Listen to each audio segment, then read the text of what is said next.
Welcome to The Explainer. Today we are diving into a classic short story by G.L. Fuentes called A Letter to God. And let me tell you, it's a powerful little tale about a faith so strong it might just be completely blind.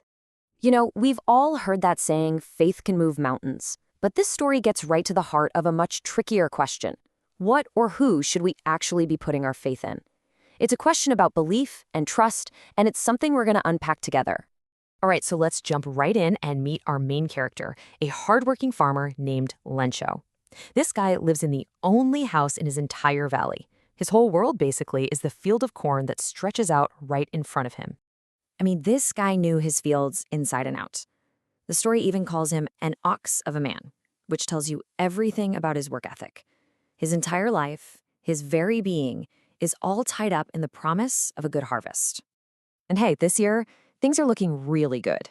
His field is full of ripe corn, dotted with these little flowers. It's just about ready. All he needs now, all his hopes are pinned on the sky for just a little bit of rain. Okay, so this is where everything changes. Lencho's prayers for rain, well, they seem to get answered, just not at all in the way he was hoping for. At first, when the rain starts, Lencho is just over the moon. He's not just seeing water fall from the sky, he's seeing money. Pure prosperity. He's literally saying that the big drops are 10-cent coins and the little ones are 5-cent coins. That's how happy he is. But that joy, wow, it just doesn't last. The gentle rains suddenly turns into a totally catastrophic hailstorm that blankets his entire valley in ice. And we're not talking about a small loss here. This is total and complete devastation. The storm completely wipes out every single one of his crops, leaving him with absolutely nothing. Lencho even says that a plague of locusts would have been more merciful.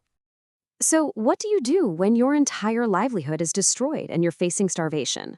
Well, Lencho doesn't fall into despair. Instead, he turns to the one hope he has left. His faith is just so absolute, It doesn't even occur to him that help won't come. So he comes up with a plan that is, well, it's pretty out there, but to him, it makes perfect sense. So what does he do? He sits down and writes a letter, but not to a relative, not to a bank. No, he writes it directly to God. He explains what happened and asks for a very specific amount, 100 pesos to get him and his family through the year.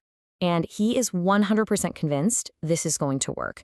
He addresses the envelope simply to God, sticks a stamp on it, and drops it in the mail, setting off this truly unbelievable chain of events. Now, can you imagine being the mailman who finds this letter? He just has to laugh, right? I mean, in his entire career, he has never, ever seen an address like this one. But his boss, the postmaster, after having a good laugh himself, something shifts for him. He's not just laughing anymore, he's genuinely moved. He's so inspired by the sheer power of Lencho's faith that he says, I wish I had that kind of belief. He just can't bring himself to shatter this man's spirit. So he gets this idea, a really generous one. He decides, you know what? I'm going to answer this letter. He's going to become the divine intervention that Lencho is so sure is coming. But there's a problem. 100 pesos is actually a lot of money. So he goes around the office, asks all his employees to chip in. He even gives a chunk of his own salary.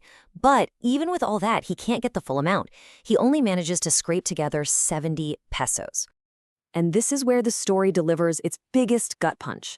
This one single act of human kindness, it leads to this incredible and deeply ironic conclusion.